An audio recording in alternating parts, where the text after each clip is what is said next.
Class 10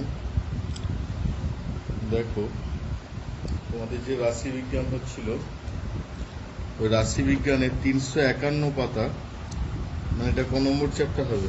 26 হয়েছে আগে, 27 নাকি না 26-এরই 3 হবে, 26-এর 3, 26.2 হয়েছে। এবার 26.3-এর যে অংশটা আছে অজাইব অঙ্কন, ওই অজাইব অঙ্কনের জায়গাটা হবে। অজাইব আমরা কাকে বলবো না, ধরো একটা তথ্য দেয়া আছে, রাশি বিজ্ঞানের তথ্য কিছু দেয়া আছে, যার মধ্যে শ্রেণীবিন্যাসও থাকতে পারে বা নর্মাল এমনি সংখ্যা বিন্যাসও থাকতে পারে। ধরো এর ক্ষেত্রে যেমন শ্রেণীবিন্যাসই দেওয়া আছে, যেমন উপরে আমরা দেখতে পাচ্ছি যে গাছের পাতার দৈর্ঘ্য তাতে 120 থেকে 130, 130 থেকে 140, এইভাবে 180 থেকে 190 পর্যন্ত দেওয়া আছে। 180 থেকে 190, 180 থেকে 190 আমরা দেখতে পাচ্ছি। তাহলে অজাইব অঙ্কন করতে গেলে প্রথমেই আমাদেরকে করতে হবে কি, ক্ষুদ্রতর সূচক ক্রমযৌগিক পরিসংখ্যা বের করতে হবে বা বৃহত্তর সূচক ক্রমযৌগিক পরিসংখ্যা বের করতে হবে। ক্ষুদ্রতর সূচক ক্রমযৌগিক পরিসংখ্যা কোনটা? যখন পরিসংখ্যাগুলোকে আমরা নর্মালি যোগ করে করে যাব, মানে ওপর থেকে নিচের দিকে, মানে যোগফলটা যখন সব নিচে পাবো, তখন সেটা হচ্ছে ক্ষুদ্রতর সূচক ক্রমযৌগিক পরিসংখ্যা। আর যখন যোগফলটা উপরে পাবো, মানে যোগফল থেকে শুরু হবে, বিয়োগ করে করে নিচের দিকে নামবো, তখন সেটা হচ্ছে বৃহত্তর সূচক ক্রমযৌগিক পরিসংখ্যা। মানে ক্ষুদ্রতর বলতে কি, মানে ছোট থেকে বড়র দিকে যাচ্ছে, আর বৃহত্তর বলতে বড় থেকে ছোটর দিকে যাচ্ছে। এই জিনিসটা মনে রাখতে হবে, দুটোর মধ্যে কিন্তু স্লাইড ডিফারেন্স আছে। তাহলে এই অঙ্কটার ক্ষেত্রে যেমন বের করেছে ক্ষুদ্রতর সূচক ক্রমযৌগিক পরিসংখ্যা। এবার ক্ষুদ্রতর সূচক ক্রমযৌগিক পরিসংখ্যার ক্ষেত্রে যে গ্রাফটা হবে বা অজাইবটা হবে, সেটা সবসময় নিচ থেকে উপরের দিকে উঠবে, নিচ থেকে উপরের দিকে উঠবে। যদি আমরা ক্রিকেট খেলার ক্ষেত্রে গ্রাফ দেখি, দুটো ইনিংসের যে রান রেটের যে গ্রাফ দেয়, রান রেটের গ্রাফ, তার মধ্যে কোথায় উইকেট পড়ছে তার একটা দেখবে মার্কিং থাকে, যে এই জায়গায় একটা উইকেট পড়লো, এই জায়গায় দুটো উইকেট পড়লো, এত রানে এত উইকেট পড়েছে। ওই গ্রাফটার ক্ষেত্রে কিন্তু নিচ থেকে উপরের দিকে ওঠে, ওটাও একটা অজাইব। ওই যে গ্রাফটা দেখায় ওটা একটা অজাইব, ওর ক্ষেত্রেও নিচ থেকে উপরের দিকে ওঠে। ওই জন্য কি ওটা ক্ষুদ্রতর সূচক ক্রমযৌগিক পরিসংখ্যা।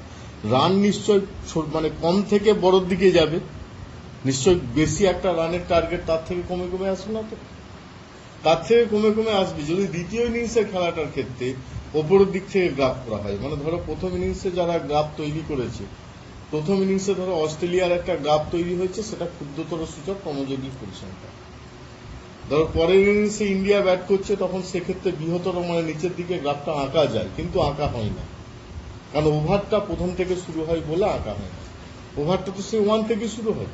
তাহলে দুটোর ক্রাইটেরিয়া মেনে চলার জন্য ওভারটাকে সে নিচের থেকে ধরা হবে, ওই কারণে ক্ষুদ্রতর সূচকই আঁকা হয়। নইলে রানটাকে ধরো আমি কমিয়ে এলাম, এক ওভারে ধরো 10 রান উঠলো, 360 হয়তো মোট রান উঠেছে, 360 ধরো এক ওভারে, ফার্স্ট ওভারে ইন্ডিয়া 10 রান উঠেছে, 10 বিয়োগ করে দিলাম, 340 রইল। যেটা বিয়োগ করে দেখায়, যেটা রানটা হিসাবের সময় বিয়োগ করে যে এত রান রিকোয়ার্ড রান, এত মানে এত রান লাগবে জিততে হলে, রিকোয়ার্ড রান এত, রিকোয়ার্ড রান রেট এত, মানে এটা লাগবে। তাহলে সেক্ষেত্রে কি কমিয়ে আসা হচ্ছে, ধরো 360 থেকে 10 বিয়োগ করলাম, 350 এলো, আবার 20 বিয়োগ করলাম, পরের ওভারে ধরো 20 উঠেছে, সেক্ষেত্রে 330 হয়ে গেল। এইভাবে কমিয়েও গ্রাফ আমরা তৈরি করতে পারি। তাহলে ক্ষুদ্রতর সূচক মানে নিচ থেকে উপরের দিকে ওঠা, আর বৃহত্তর সূচক মানে উপর থেকে নিচের দিকে নামা।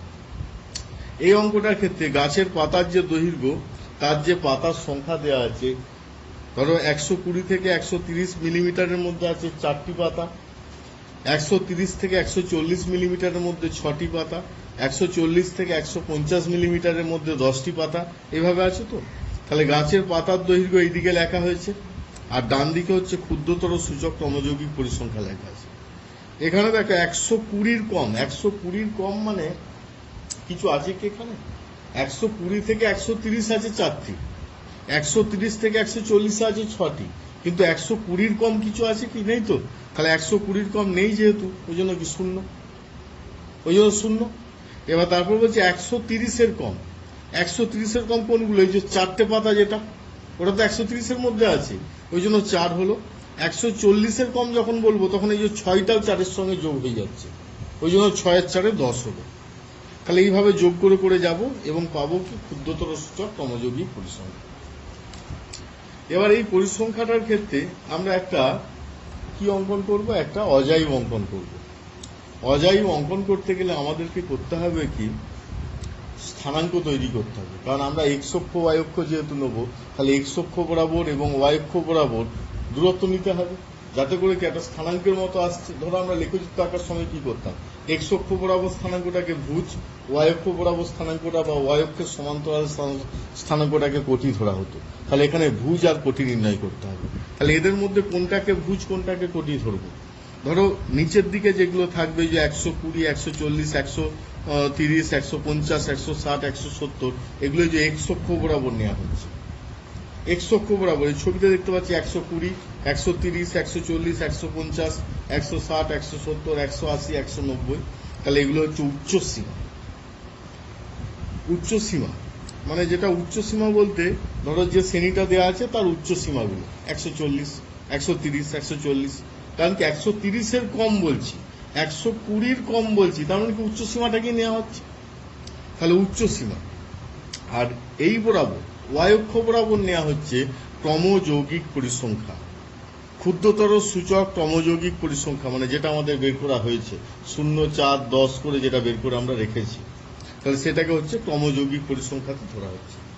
এবার স্থানাঙ্ক যখন লিখছি তখন 120,6 তো এই 120,0 তো প্রথমটা 120 এক্স অক্ষ বরাবর নিলে হাইটটাকে নিতে হবে 0, ওয়াই অক্ষের সমান্তরাল নিতে হবে 0, ওই জন্য 120 এখানে হলো। এবার ধরো 0 থেকে মূল বিন্দু মান তো 0, তার 0 থেকে 120-র গ্যাপটা তো আর লাইন দেওয়া হবে না, ওটাকে ভগ্ন রেখা দিয়ে দিতে হবে। ভগ্ন রেখা মানে যে ইসিজি আর কি, ইসিজি করার যে রেখা পাওয়া যায়, ইসিজি করলে যেটা দেয় আর কি, তা সেরকম আর কি। তাহলে ওরকম ভগ্ন রেখা দিতে হবে। তাহলে ওই জন্য কি ওগুলো ভগ্ন রেখা দেওয়া হয়েছে 0 থেকে 120-র মাঝখানটা, মানে আরো আছে বোঝাচ্ছে আর কি। ভগ্ন দেওয়া মানে ওটা সোজা লাইন নয়, আরো বেশি আছে। মানে 0 থেকে একটা স্প্রিং হলে কি কমে যায় তো, একটা তার এমনিতে খুব বেশি, একটা তার মানে এমনিতে বেশি, তাকে যখন স্প্রিং তৈরি করবে তখন সেটা কিন্তু কমে যাবে। বা আবার যদি স্প্রিংটাকে টেনে বাড়ায় তখন সেটা তারের আকারটাই নেবে।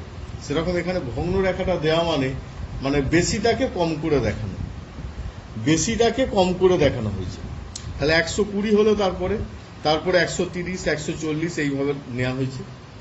এবার ওয়াই অক্ষ বরাবর সেরকম 4, 8, 12, 16, 20, 24, 28, 32 এইভাবে 2 করে বাড়ি বাড়ি যাচ্ছে, 2 করে ওপরের দিকে। এবার 130-এর জন্য কত আছে, 4 আছে তো, তাহলে 130-এর জন্য আমরা 4 ঘর গুনে নেব।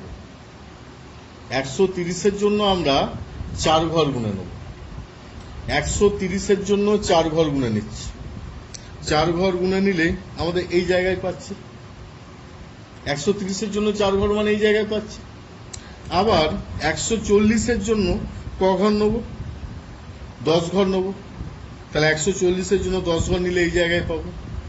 150-এর জন্য ক ঘর আছে, 20 ঘর আছে, ওটাকে কাউন্ট করে এই জায়গায় আসতে হবে। 160-এর জন্য কাউন্ট করে কোথায় এখানে আসবে। 170-এর জন্য কাউন্ট করে কোথায় এখানে আসবে। 180-র জন্য কাউন্ট করে কোথায় আসছে, এইখানে আসছে। 190-এর জন্য এইখানে আসছে। 190-এর জন্য কত আছে, 50 তো, মানে উপরের দিকে যাবে। এবার এগুলোকে একটা একটা বিন্দু নাম দিচ্ছি। ধরো এটা এ বিন্দু, বি বিন্দু, সি বিন্দু, ডি বিন্দু, ই বিন্দু, এফ বিন্দু, জি বিন্দু। এ বি যোগ করব, বি সি যোগ করব, সি ডি যোগ করব, ডি যোগ করব, ই এফ যোগ করব, এফ জি যোগ করব। যোগ করার পর যে লাইনটা হবে সেই লাইনটা তো এখানে আর মিট করছে না। এখানে মিট করাতে হলে তাকে 120-তে 0 ধরতে হবে। আর 120 আমাদের 0 আছে, দেখো ধরতে হবে না, আছে। তাহলে 120-র সঙ্গে যোগ করা হলো। তাহলে যে লাইনটা পাওয়া গেল, এই যে লাইনটা এটার নাম হচ্ছে অজাইব।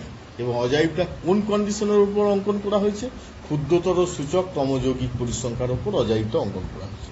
তাহলে অজাইব অঙ্কন করতে গেলে আমাদের কি কি লাগছে, প্রথম কথা একটা ভুজ তৈরি করতে হচ্ছে, যেহেতু এক্স অক্ষ বরাবর মান নিতে হবে। একটা কোটি তৈরি করতে হচ্ছে, দিয়ে একটা স্থানাঙ্ক আকারে নিয়ে আসতে হচ্ছে। আর যদি শ্রেণীবিন্যাস দেওয়া থাকে তাহলে উচ্চ সীমাগুলোকে উচ্চ সীমাগুলোকে এক্স অক্ষ বরাবর নিতে হচ্ছে এবং তার কম নেওয়া হচ্ছে। উচ্চ সীমা যেমন 120 কম, 130-এর কম, 140-এর কম, এইভাবে কি ওটাকে ভুজের আকার নেওয়া হচ্ছে।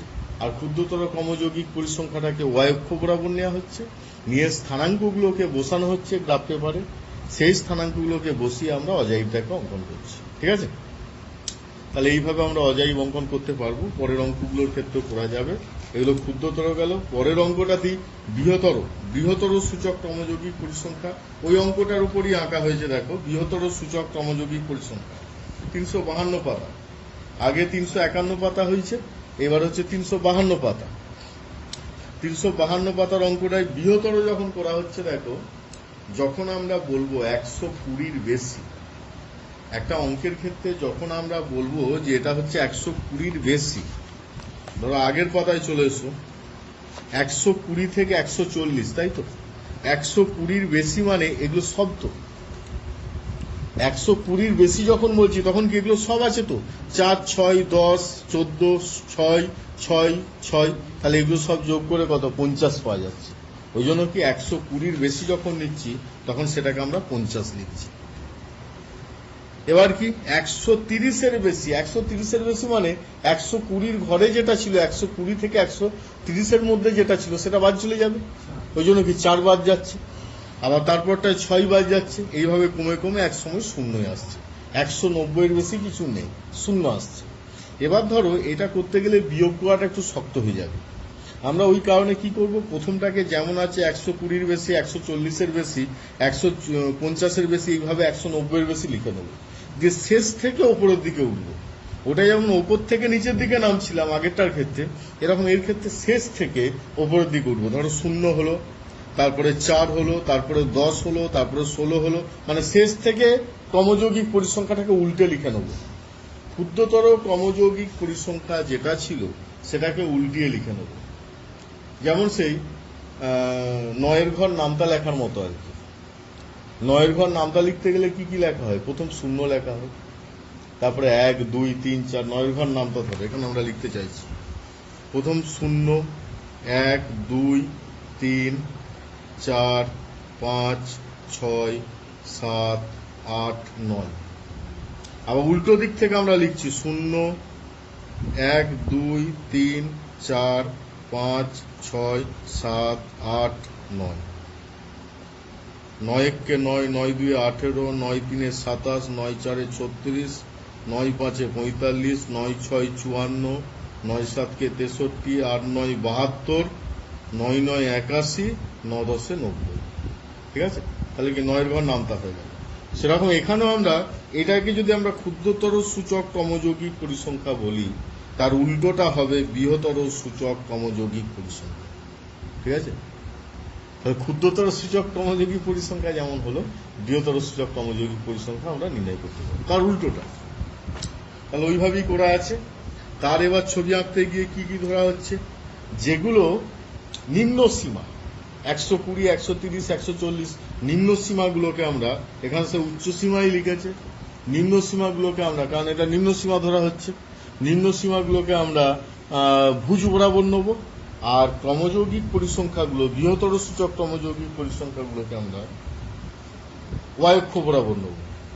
নিয়ে স্থানাঙ্ক হচ্ছে 120-তে 50, 130-এ 46, 140-এ 40, 150-এ 30, এইভাবে উপর থেকে নিচের দিকে নামবো। এই দেখো 120-র জন্য 50, 130-এর জন্য 46, 140-এর জন্য 40, 150-এর জন্য কত 32 বা এরকম কত আছে, 150-এর জন্য 30, এইভাবে কমে কমে আসছে, মানে ওপর থেকে নিচের দিকে নামছে, ওপর থেকে নিচের দিকে নামছে।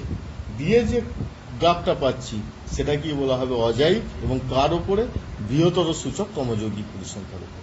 আগেরটা যেমন ক্ষুদ্রতর সূচক ক্রমযৌগিক পরিসংখ্যার উপর পেলাম, এটা সেরকম বৃহত্তর সূচক ক্রমযৌগিক পরিসংখ্যার উপর। ঠিক আছে, তাহলে এইভাবে আমরা দুটো গ্রাফ কি অঙ্কন করতে পারবো, দুটো গ্রাফ কি ড্র করতে পারবো। ঠিক আছে, এবং দুটো কি আমরা অজাইব বলবো, সেগুলো হচ্ছে কন্ডিশন বেঁধে দেবে। ক্ষুদ্রতর সূচক অজাইব অঙ্কন করো, বা বৃহত্তর সূচক অজাইব অঙ্কন করো। ঠিক আছে, খুব সহজ জিনিস, একটু বুঝতে হবে, বুঝে ভালো করে করতে হবে। ভুল হওয়ার সম্ভাবনা খুব কম যদি বুঝে ভালো হবে। ঠিক আছে।